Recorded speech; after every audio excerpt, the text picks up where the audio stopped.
To say Nell Bailey was a force of nature would be an understatement. At just a little over 5 feet, I clearly remember the first time that I met her. She was a ball of energy, of personality, of laughter and joy. It didn't matter what she did, whether it was helping a student, raising money for the church, singing in the church choir, playing tennis, golfing, whatever it was, she gave it her all. I remember my father-in-law, her brother, telling stories about Nell and how other girls wanted pretty dresses and other girls wanted girly things in the 1950s when they were growing up, 50s, and that Nell wanted a basketball, and she would stay outside and just shoot hoops all day long.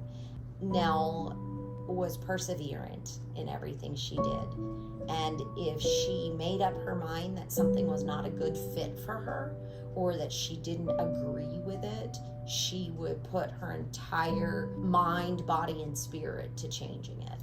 At the peak of her professional career in 1984, she was hired at Marshall University as the first woman to be appointed as a vice president at the university, and her role was to oversee the student affairs department. Marshall had never had a better cheerleader, whether in the classrooms or in the boardrooms or in the state legislature.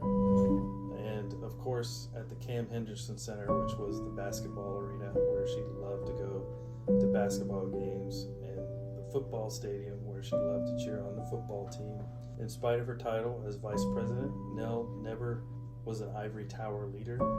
She always remained in direct contact with students as an advisor to student organizations and to student government, and she taught several courses in the graduate school during her tenure there. I remember Nell really breaking glass ceilings and the stories of her becoming the first woman vice president at Marshall University.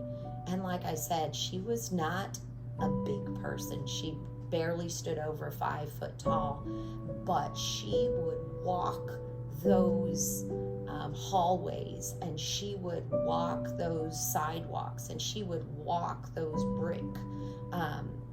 brick streets with these 3-inch heels, and the clickety clackety of her I remember so distinctly.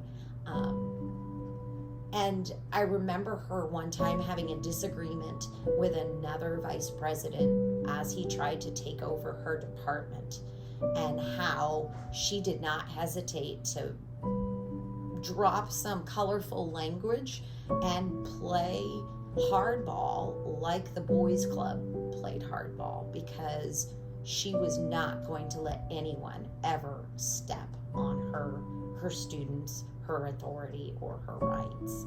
She raised money for charities hand over foot, and she'd often be asked by people, you have lots of money at your disposal. Why aren't you going to Haiti? Why aren't you going on mission trips to Mexico? Why aren't you going here or there? And she would look them in the eye, and at the time she lived in Huntington, West Virginia, and she would say, my mission is in West Huntington. My mission is in this town. Because she never forgot that where she lived, her own backyard, was where she needed to put her efforts first. I know that when she was diagnosed with cancer, she was scared. This was a huge thing for her. She wanted to be brave. She wanted to be courageous. She wanted to march in the face of adversity and be a breast cancer survivor. No fear. But she had a lot of it. And she was very grateful for the care of the medical staff that helped with her treatments. She was very thankful that she lived in a place where she could keep working and she could do her treatments, and she was very supportive of others around her. She continued to raise money for breast cancer, and and do the things that she needed to support, especially low income and women to get mammograms. And she supported the hospital, Cabell Huntington Hospital, a great deal in their fundraisers because of the level of care that she received there. And she advocated for better women's health care across the state. And she advocated for children's health care across the state. And she worked tirelessly after her retirement as an educator with the governor at the time.